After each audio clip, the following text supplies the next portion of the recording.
Olá, meus irmãos, irmãs, é uma alegria enorme poder revê-los através do estudo da Palavra de Deus. Eu gostaria, antes da gente iniciar o estudo de hoje, de convidá-los para uma palavra de oração. Santo Deus, muito obrigado, Senhor, pelo teu cuidado, teu amor por nós e as oportunidades que tu nos estendes de buscarmos na tua palavra o sustento para a nossa fé.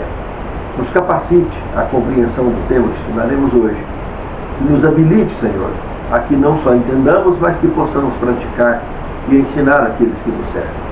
Te pedimos e te agradecemos essas bênçãos em nome de Jesus. Amém. Como estudar a Bíblia? Um tema muito importante. Olha o que diz em Isaías 55, verso 11. Assim ocorre com a palavra que sai da minha boca. Ela não voltará para mim vazia, mas fará o que desejo e atingirá o propósito para o qual a enviei. Irmãos, preste atenção no que foi dito aqui. A palavra de Deus foi enviada para os habitantes desse planeta aqui, para que eles ouçam, que eles leiam, que eles estudem, para que eles entendam a palavra de Deus. E o que o Senhor está revelando aqui nesse texto sagrado, ela atingirá o propósito ao qual eu enviei. Tem propósito, irmãos. A palavra de Deus tem uma missão na nossa vida, a palavra que vem dele, tem a missão de se tornar viva em nosso peito, em nossa mente, em nossa vida, e nos fazer transmiti-la a outros. Ela não volta vazia. Irmãos, se ela veio e trouxe um propósito para mim, e eu recusar esse propósito, outro, por ela mesma, será alcançado e colocado no meu lugar, e eu vou ser conduzido para um lugar aonde os que já cumpriram a missão, ou deixou de cumprir, estão hoje. Cemitério. Só está vivo quem tem missão, irmãos. Quem tem a oportunidade ainda de se tornar uma pessoa salva. Nós não somos salvos por obras, mas é uma expressão de gratidão nossa, de mostrar que amamos de fato a Deus, de obedecer a sua palavra. Jesus não disse: se me amardes, guardareis os meus mandamentos. Então isso é fato, irmãos, é indiscutível, é incontestável. A palavra de Deus para nós tem uma missão outorgada por Deus, e nós temos outra missão outorgada por Ele também, que disse: ide a todo o povo, tribo e língua, e ensinai tudo o que eu vos tenho ensinado. É missão, irmãos, não adianta, é missão. E se estamos vivos, é porque temos a oportunidade de preservar a nossa salvação, ou de buscar a salvação, se é que não nos atinamos para isso ainda, porque Ele é o ser pelo qual nós vivemos, nos movemos e temos o nosso ser. Está escrito no texto sagrado. A nossa vida depende 100% dele. Termos harmonia com a palavra é um fundamento absoluto da nossa vida. No segundo tema, prioridade. No Evangelho de João, no capítulo 15, verso de 1 a 8, tem a mensagem da videira e das varas, onde Jesus se identifica como videira e nós como seus galhos, e dizendo que o Pai é o lavrador, que vai vir para fazer a poda, para que as que não dão fruto sejam tiradas e jogadas para secar, para depois ser queimado, para sobrar espaço para as galhas produtivas produzirem mais. Priorizar a palavra de Deus, priorizar as coisas do reino de Deus, que Jesus falou bem claro: procurar em primeiro lugar, ou seja, priorize as coisas do reino, e o resto é acrescentado. E aqui nós temos uma lição que nos mostra que a palavra é a base de tudo isso. Como que eu vou amadurecer na fé? Como que eu vou amadurecer espiritualmente? Como que eu vou amadurecer em tudo da minha vida se eu não tenho como base a palavra de Deus? Priorizar essa ideia, esse propósito de estarmos conectados à videira e produzindo frutos, isso é prioridade, irmão. É procurar em primeiro lugar o reino do céu. Aí nós encontraremos a motivação necessária para cumprir com a nossa missão e prosseguirmos nela firmemente até que o Senhor volte para nos buscar. No terceiro tema, o melhor lugar. Irmãos, se nós estudarmos aqui em Marcos capítulo 1, verso 35, nós vamos perceber essa conexão de Cristo. Logo cedinho, ele saía antes do nascer do sol e procurava um lugar bem aprazível para poder conversar com seu Pai. Irmãos, é sem dúvida o melhor lugar do mundo, quando a gente tem a certeza absoluta que pode e que está falando com o Pai, com o Criador, tudo e todos. Quando nós temos essa convicção, irmãos, o melhor lugar do mundo é ali, não tem outro. É ao lado do Salvador. Como o salmista disse lá em Salmo 27, 8, busquem a minha presença e que aguarde a nossa resposta que seja: buscarei, pois, Senhor, a tua presença. É isso, meus irmãos. É o melhor lugar. No quarto tema, estudo profundo da Bíblia. Aqui agora eu diria que é uma milindra, sabe, irmãos? Porque, como já temos comentado em lições anteriores, muitas pessoas querem usar a Bíblia para ajustar o conteúdo bíblico ao conteúdo pessoal dele, e não o inverso. Nós que temos que anexar o nosso conteúdo, nossos propósitos, nosso conteúdo pessoal aos propósitos bíblicos, ao ensinamento bíblico, respeitar o assim está escrito e não querer adaptar o assim está escrito na nossa forma de pensar e de agir, no nosso sistema educacional. Irmãos, estudo profundo da Bíblia é bater um mergulho gostoso, aquele mergulho em águas cristalinas, que como se pudesse respirar debaixo d'água. Cada beleza que você enxerga nesse profundo mergulho é algo de se aprofundar com mais e mais prazer, até esquecemos que estamos debaixo d'água, mergulhando num mundo que não é nosso, e temos um prazer extraordinário. Só que para isso acontecer, irmãos, precisamos realmente querer, desejar, estar simpatizados com a palavra. Tem um texto no Caminho a Cristo, na página 72, muito interessante. Quando o povo de Deus estiver crescendo na graça, obterá de maneira constante uma compreensão mais clara de sua palavra. Discernirá nova luz e beleza em suas verdades sagradas. Isso tem sido verdade na história da igreja em todas as épocas e assim será até o fim. Irmãos, quem que é que realmente gosta de estudar a palavra e quando abre ela, no mesmo texto você sempre está aprendendo coisas novas? Nova luz. Isso é um ajuste que acontece desde que a palavra de Deus existe nesse mundo. Ela sempre é uma fonte renovada de ensino, de sabedoria, de conhecimento. Pense nisso. É muito importante. Não ter medo de estudar a palavra de Deus, de mergulhar fundo no conhecimento sagrado. Só ganhamos. O quinto tema, bênção em dobro. Irmãos, fundamentado no estudo de Isaías 50, verso 4, dentre outros textos da Bíblia, podemos concluir o seguinte: ensinando é a forma que mais aprendemos. Porque quando você está ensinando, você está compartilhando e recebendo compartilhamento de outros pontos de vista, focado no mesmo ponto de vista bíblico. E isso é uma fonte inesgotável de memorização e de aprendizado. Nós jamais esquecemos disso. E quando você aprende, então, a coisas mais profundas, que você vê como necessário você pegar um papel em branco, uma caneta, e estudar escrevendo, mapeando aqueles pontos que você está trabalhando, irmãos, isso grava tão profundo na memória, que depois não precisa nem do papel para ensinar, seja num sermão, seja numa lição, seja num bate-papo. Fica traçado na memória. São formas bacanas que temos de estudar a palavra e aprofundar no conhecimento sagrado. E lembrar o que Jesus comentou no Evangelho de João, no capítulo 17, verso 3, que a vida eterna é essa: que conheçam a Ti, se referindo ao Pai, como único Deus e ao Seu Filho a quem enviaste.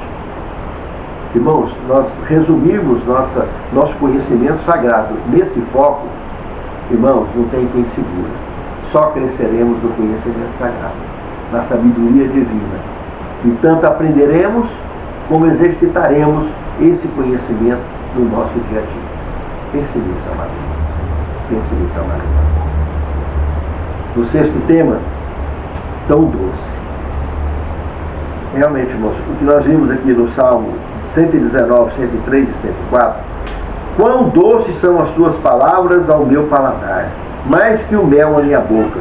Por meio dos teus preceitos consigo entendimento. É doce realmente como mel. Mas não podemos abrir mão da extensão que o apóstolo João deu a esse conteúdo aqui de Salmo. Lá em Apocalipse, capítulo 10, verso 10. Na minha boca se tornou doce como mel, mas no meu ventre amargo como fel. Irmãos, realmente, a verdade, ela nos tira da zona de conforto. Você pensar que durante a sua vida inteira você imaginava conhecimento bíblico de uma forma e de repente uma verdade, uma nova luz da Bíblia, que é muito antiga, vem na sua mente e isso te leva a sair da zona de conforto. E como isso é desconfortante.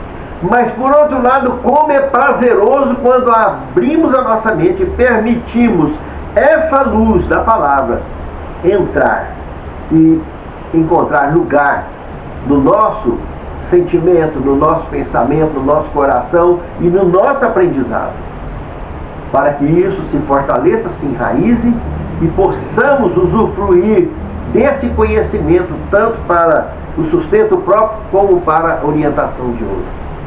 Irmãos, é doce realmente, muito doce. E aquele amargo que quase toda coisa que amarga, amarga tanto que quando passa começa a ficar doce na boca. Realmente é desse jeito que funciona. E é muito prazeroso. Mas não pode esquecer disso. Está preparado para enfrentar o amargo da boca. Sair da zona de conforto não é fácil. Abrir a mente que já está fechada não é fácil. Nunca foi. E tem assuntos na Bíblia que tiram da zona de conforto. Principalmente quando aprofundamos no conteúdo profético. Isso incomoda muito, muito.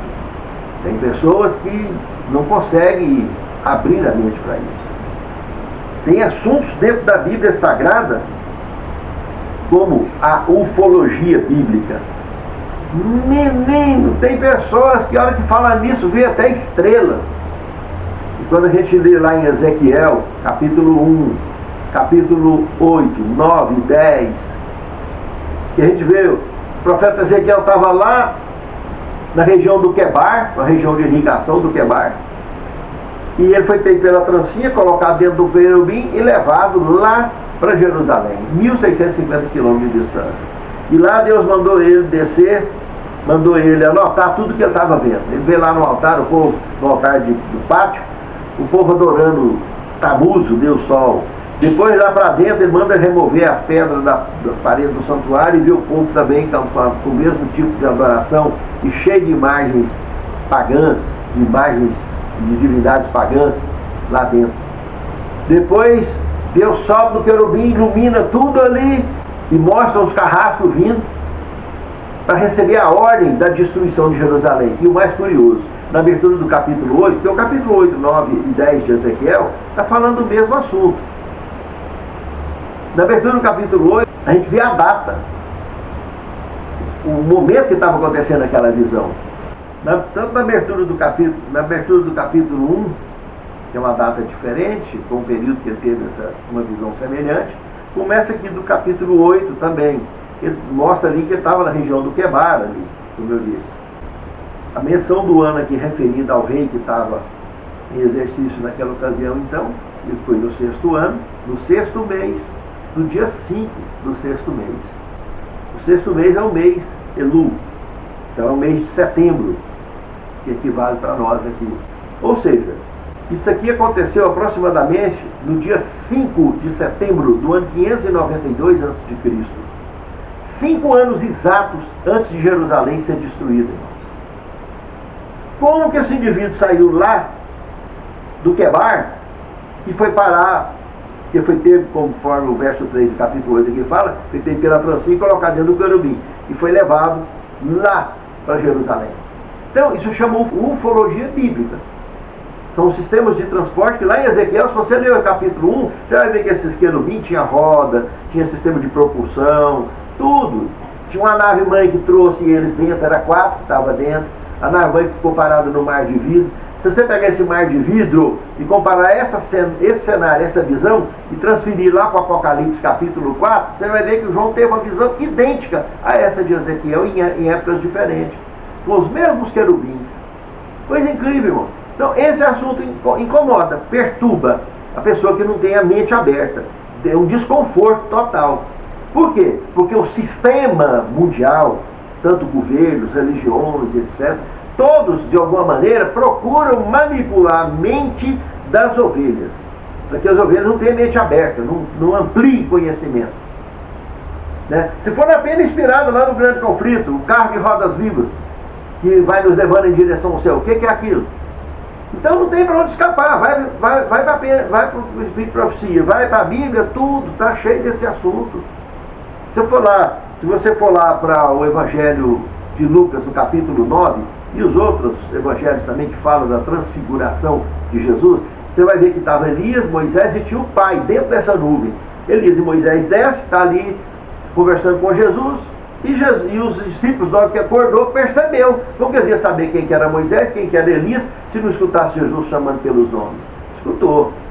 E aí quando Pedro dá a sugestão de fazer uma tenda para cada um deles, dos 3, Eles são recolhidos, Elias e Moisés, para dentro da nuvem, e da nuvem sai a voz dizendo: esse é meu filho amado, a quem me compraz, a ele eu vi. Então o que é isso? Que nuvem é essa que está levando e transportando? E ali em Ezequiel, no capítulo 1, no capítulo 10, 8, vocês vão ver a mesma nuvem transportando aqueles querubins, que sai de dentro e fica ali perto do profeta. O profeta teve essa visão 5 anos antes de acontecer a destruição de Jerusalém.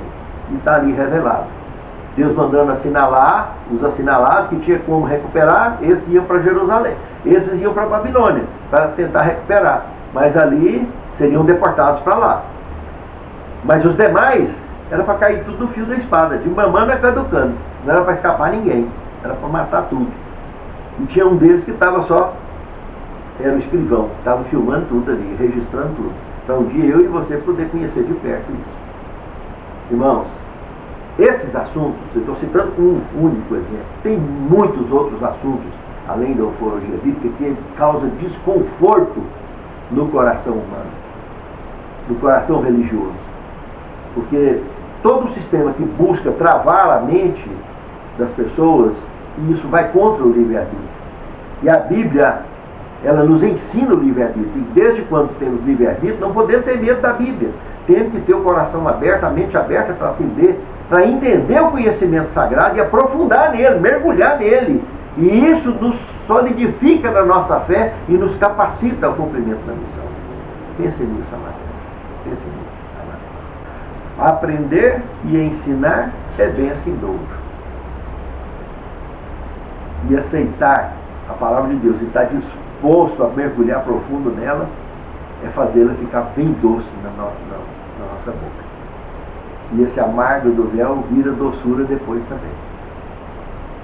Pelo prazer de mergulhar, de conhecer e de se preparar para tudo isso que a palavra nos revela. O 7º tema, descuidar é cair. Olha o que nós temos na Pedra Inspirada, no Testemunho para a Igreja, volume 5, página 662. Olha o que diz. Seja qual for o grande adiantamento intelectual do homem, não pense ele nem por um momento que não há necessidade de inteira e contínua pesquisa das Escrituras em busca de maior luz. Como um povo, somos convidados individualmente ao estudo da profecia. Olha isso. Tem também outro texto em Conselhos aos Escritores, página 23, que diz o seguinte: como examinaremos as Escrituras? Iremos de um para o outro pilar das nossas doutrinas, tentando fazer com que toda a Bíblia se molde às nossas opiniões concebidas? Seria isso? Ou levaremos nossas ideias e visões às Escrituras e avaliaremos cada aspecto de nossas teorias em comparação com a verdade? Muitos que leem e mesmo ensinam a Bíblia não compreendem a preciosa verdade que estudam ou que ensinam. Muitos conferem às palavras da Bíblia um significado adaptado de suas opiniões. Irmãos, precisamos ter cuidado. Porque a falta de cautela nesse contexto, nesse conteúdo, nesse tema, é queda certa. Nós temos que nos ajustarmos à Bíblia e não fazê-la se ajustar a nós. A palavra é de Deus, não é nossa. Se é de Deus, eu tenho que receber dele como ali está escrito. E ela tem uma fonte inesgotável de luz a ser jorrada para mim e para você todos os dias. No mesmo texto bíblico, podemos extrair nova luz todos os dias. Ó Senhor, nos fortaleça o conhecimento da tua palavra. Nos fortaleça a disposição de buscar a luz cada dia mais nova dentro do contexto sagrado do teu Espírito. Santifica-nos na tua palavra, porque a tua palavra é verdade. Nos capacite a entender, praticar e ensinar, Senhor. É o que te suplicamos, agradecidos em nome de Jesus. Amém.